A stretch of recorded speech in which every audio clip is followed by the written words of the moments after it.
We selected few slokas so far in the past 3 shatakas, and we are on the 4th shatakam. There are hundreds of slokas in each of them, but we are only seeing few. Śrī Rādhā Muralīdhara Varadhara Vṛndāvane Varam Krimīkaha Bhavat Pārsad Mukha Api Anyatraham Na Sotsahi Bhavitum. I would rather take birth as an insect in Vṛndāvana than take birth as an associate of the Lord outside of Vṛndāvana.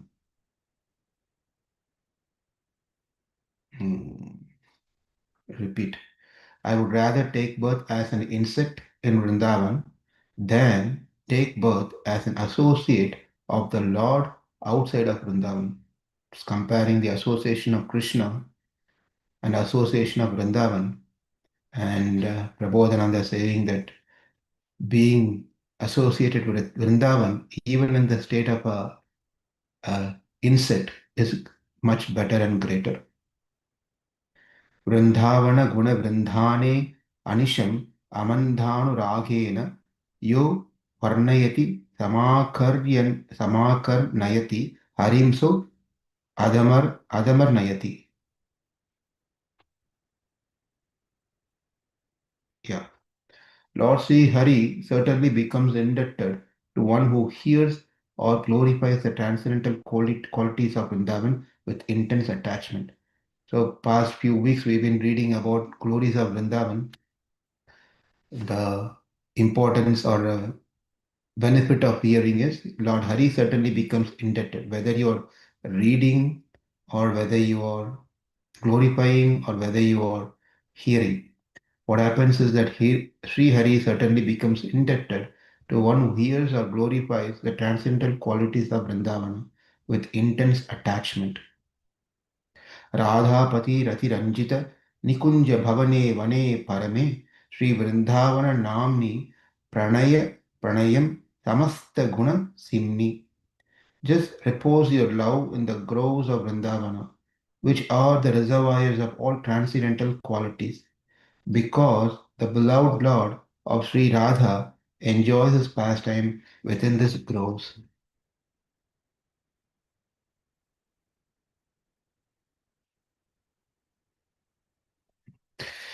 Yeti Vrindavana Vindhame api tranatham te vanan teshu na tadha Vaikunta Lakṣmīn apikara militham nibhalaya lalitam. O Vrindavana, if I can become even a blade of grass within your forest, then I would not desire even the glance of Lakshmi of Vaikunta. Sarva dukkha dasha ghora varam Vrindavane astume prakrita sesha vibhutir api nanyataha. I would rather suffer grave miseries in Vrindavana than pray for worldly and transcendental opulences elsewhere. Kurvati api maharaudram upadravan anukshanam bhaktir vindhatavi tatve tatvekshatah sadhustu me. Even if the residents of Vrindavana constantly cause me great disturbance, may my mind, having realized the truth, remain eternally devoted to them.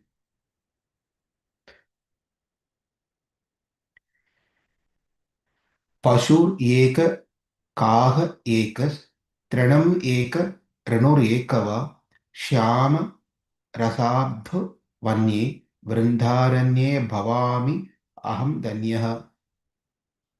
I will be most fortunate if I can become an animal, a bird, a blade of grass, or a particle of dust in the forest of Vrindavana, which is filled with the transcendental mellows of Sri Krishna's love. We'll do one more sloka. Radha Murali Manohara Charana Vilasena Dhanyayam Vrindavana Bhuvi Manye Parama Pumartha Manag Api Pranayaha. I consider the ultimate goal of life is to have even a little love for Vrindavan, which is marked by the enchanting footprints of Sri Radha and Krishna.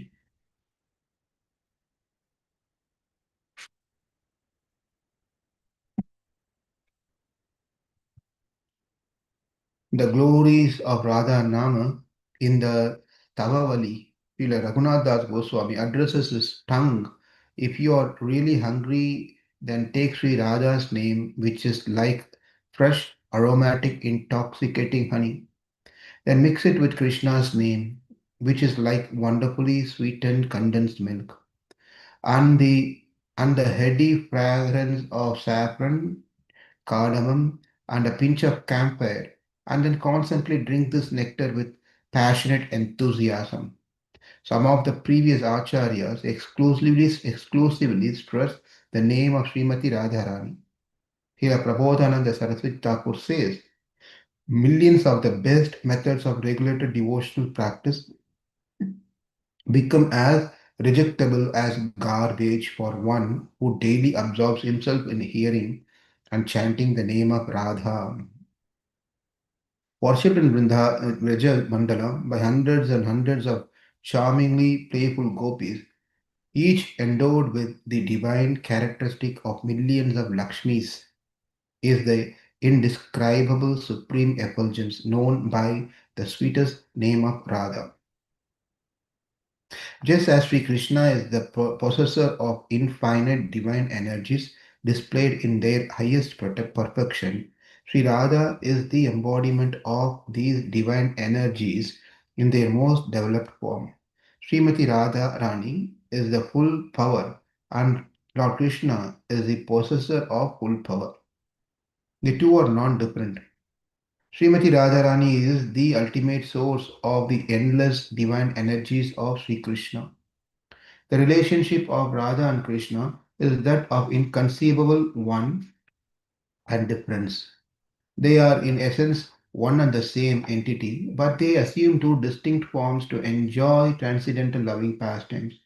They are indeed the same, just as musk and its scent are inseparable, or as a fire and its heat are non-different. Thus, Radha and Krishna are one, yet they have taken two forms to enjoy the mellows of pastimes. Radha is one with Krishna, as she is identical with the highest development of the Hladini Shakti, spiritual bliss potency of Krishna. But Radha is different from Krishna because Radha is the predominated, whereas Sri Krishna is predominating feature of the absolute truth. In Skanda Purana states that out of many thousands of gopis, 16,000 are predominant.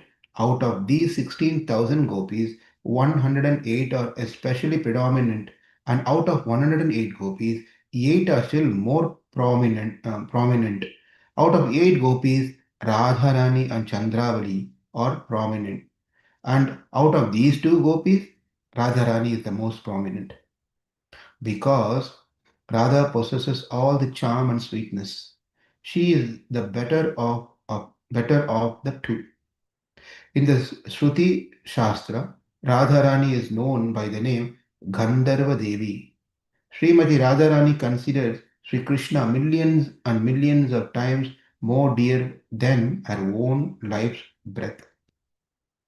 When we compare the gopis, it appears that Srimati Radharani is most important because her real feature expresses the highest ecstasy of love.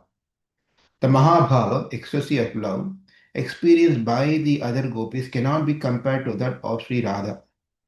Radharani is the very form of ecstatic love for Sri Krishna, who says, the happiness I feel when meeting Radharani is 100 times greater than the happiness I get from meeting others. Krishna says this.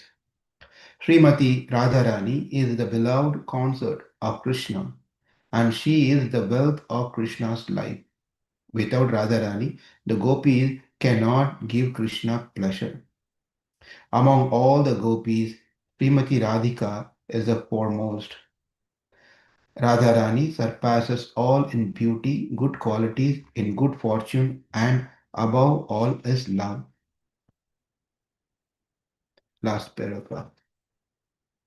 Being the greatest devotee and the best worshipper of Sri Krishna, Sri Radha possesses the most exemplary and exalted mentality. Śrīmatī Rādhārāṇī said, I do not mind my personal distress. I only wish for the happiness of Krishna. For his happiness is the goal of my life. However, if he feels great happiness in giving me distress, that distress is the best of my happiness. Radharani is saying, I do not mind my personal distress. I only wish for the happiness of Krishna. For his happiness is the goal of my life. However, if he feels great happiness in giving me distress, that distress is the best of my happiness. Srila Bhakti Siddhanta Saraswati Thakur says that a devotee does not care about his own happiness or distress. He is simply interested in seeing that Krishna is happy, and for that purpose he engages in various activities. A pure devotee has no way of sensing happiness except by seeing that Krishna is happy in every respect.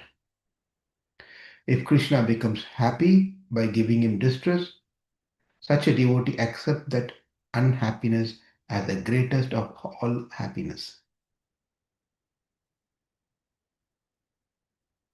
We still have a few more minutes. I can read another passage. There's a reason why Srimad Bhagavatam was written. Since so many Puranas already depict Krishna's pastimes, it was not necessary to retell Lord Krishna's pastime in Srimad Bhagavatam. What was the special reason for writing Srimad Bhagavatam? The Srimad Bhagavatam was written to introduce and describe the glories of the gopis and especially to establish Śrīmatī Rādhārāṇī's supremacy elevated positions, the most beloved of Supreme Lord Krishna. According to Srila Vishwanath Chakravarti Thakur, in the Srimad Bhagavatam, verse 10.83.42, the word Shriyaha refers to the supreme goddess of fortune, Śrīmatī Rādhārāṇī. The transcendental goddess. Śrīmatī Rādhārāṇī is the direct counterpart of Lord Sri Krishna. Radha is the central figure for all the goddesses of fortune. Radharani possesses all attractiveness to attract the all attractive personality of God. Radharani is the internal potency of the Lord. Śrīmatī Rādhārāṇī is 15 years old and full of luster of youth. Radha is expert in all the 64 fine arts, and her transcendental form is like an ocean of nectar. Radha's splendid bodily luster is like molten gold and stationary lightning. Radha wears wonderfully beautiful blue garments, and she is decorated with various pearls and flowers. This is all about how beautiful, the beauty of Radharani, which cannot be describable, but still some attempt has been made here. Gandharvika, that is Radha, is very beautiful and has long, nicely braided hair. Radha's splendid forehead is decorated with the red pigment, sindura, and with beautiful locks of curling hair. Decorated with blue bangles, Sri Radha's arms have defeated Cupid's staff with their beauty. Decorated with black mascara, Radhika expanded lotus eyes are the most beautiful in all the three planetary systems. Radhika's nose is as beautiful as a sesame flower, and the tip is nicely decorated with a pearl. Anointed with various perfumes, Sri Radha is splendidly beautiful. Radha's ears are decorated with wonderful earrings, and her nectarian lips defeat red lotus flowers. Srimati Radharani's teeth are a row of pearls, and her tongue is very beautiful. Decorated with a smile of pure love for Krishna, Radha's beautiful face is as splendid as millions of moons. The beauty of Radhika's chin as defeated and bewildered Cupid, decorated with a drop of musk. Radha's chin appears like a golden lotus flower with a bumblebee. Bearing all the marks of wonderful beauty, Radha's neck is ornamented with a string of pearls. Sri Radha's neck, back, and sides are enchantingly gorgeous. Radhika's breasts are like splendid golden water pots covered by a bodies decorated with a pearl necklace. Śrīmatī Rādhārāṇī's beautiful enchanting arms are decorated with jeweled armlets and bracelets.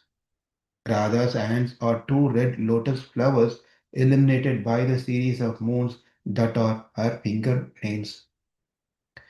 Jeweled rings decorate Radha's pendantly beautiful fingers, charming, full of sweet nectar, and decorated with a deep navel. Sri Radha's beautiful waist enchants the three worlds.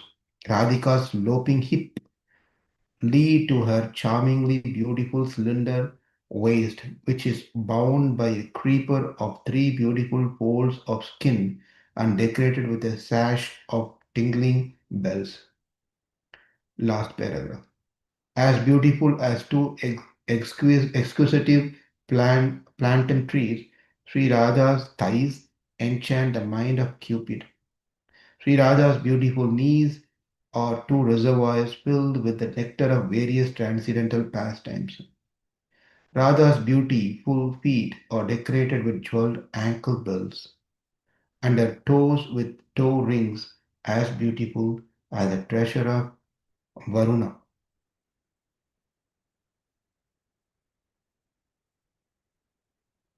A lot of details goes on with her clothing has been described, and the flowers and further ornaments, and also Radharani's 25 principal qualities that we will see tomorrow. Beautiful. Thank you again for joining. Let's continue chanting Hare Krishna.